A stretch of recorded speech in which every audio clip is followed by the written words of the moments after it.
On va parler des prénoms. Les prénoms, c'est des façons d'appeler les personnes qui préparent le nom en quelque sorte. Avant le nom, il y a le nom de famille, mais le prénom, c'est pas seulement que ça les prépare, mais ça les prépare en fait à être appelés. On appelle quelqu'un par son prénom. Donc ça a un rapport avec l'appel. À quoi vous êtes appelé? Bien sûr, vous êtes appelé Françoise ou Claire par votre famille, mais un appel, c'est fait pour lancer quelqu'un dans l'appel de la vie. À quoi il va être appelé, à quoi il est destiné.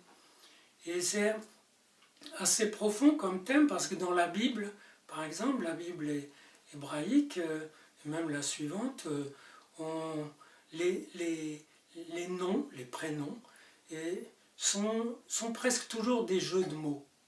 C'est-à-dire, par exemple, elle l'a appelé Joseph, en hébreu c'est Yosef, en disant, parce que c'était son premier à cette femme-là, de Jacob, en disant, Dieu a mis un terme à mon humiliation, parce qu'elle n'avait pas d'enfant, et que sa sœur en avait. Mais a mis un terme à rassembler, ça a aussi un autre sens qui est encore. Yosef, ça veut dire encore. Donc il dit, il en a fini avec mon humiliation, allez, encore un, qu'il m'envoie encore un fils. Vous voyez? Donc elle désigne quelque chose pour suggérer autre chose. Vous voyez? Et de même, Ève, dans la Bible, ça veut dire Hava, ça veut dire la vivante, celle qui donne la vie en quelque sorte. Et elle a été appelée comme ça par l'homme suite à la fameuse scène de soi-disant la côte d'Adam, etc., qui est une scène de rapport sexuel. Et ça veut dire que la femme lui a donné vie à l'homme. Mais aux deux sens du terme. Ça veut dire qu'elle peut mettre l'homme au monde comme petit garçon, ou une petite fille aussi, l'humain. Mais elle peut lui donner la vie au sens du désir. Donc il y a toujours un... Et alors Michael, Daniel, Gabriel, et toujours ce sont des... Par exemple, Daniel veut dire le divin a jugé. Ça veut dire aussi arrêtez de me juger, le divin déjà m'a jugé. Apte à la vie, par exemple. Donc il y a Aminadav, mon peuple est généreux, etc. Toujours un petit, par exemple Yehuda, Judas, qui dans l'évangile est devenu le traître, l'image du traître, etc. Mais Judas, c'est un prénom biblique qui veut dire en fait grâce à Dieu. Vous voyez, parce que la femme qu'il a eue en 4e position, elle dit mon Dieu, merci, grâce, je te rends grâce parce que tu m'en as donné encore un. Donc Yehuda, ça veut dire la grâce de Dieu. Donc, vous voyez, ça contraste avec d'autres sens.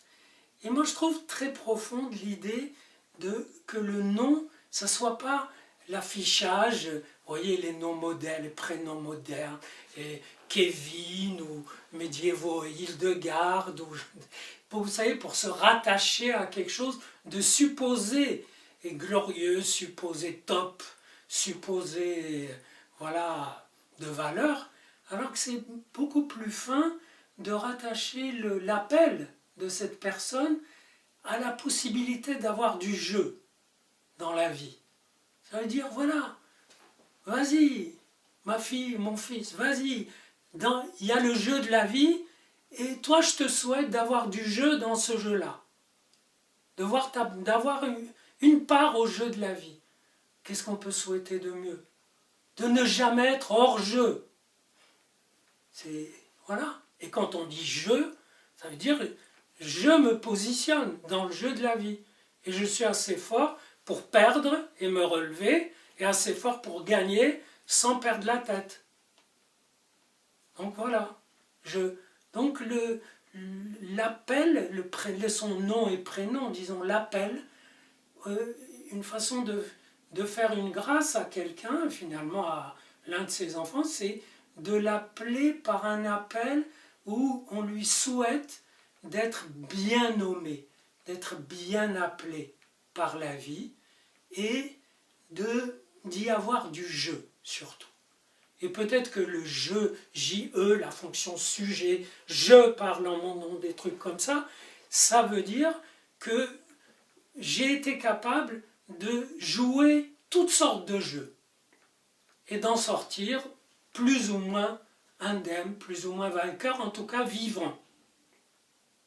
Et ça, c'est dans des noms qui ne sont pas des noms idéaux. Par exemple, si on voit la tradition musulmane, il y a beaucoup de Mohamed.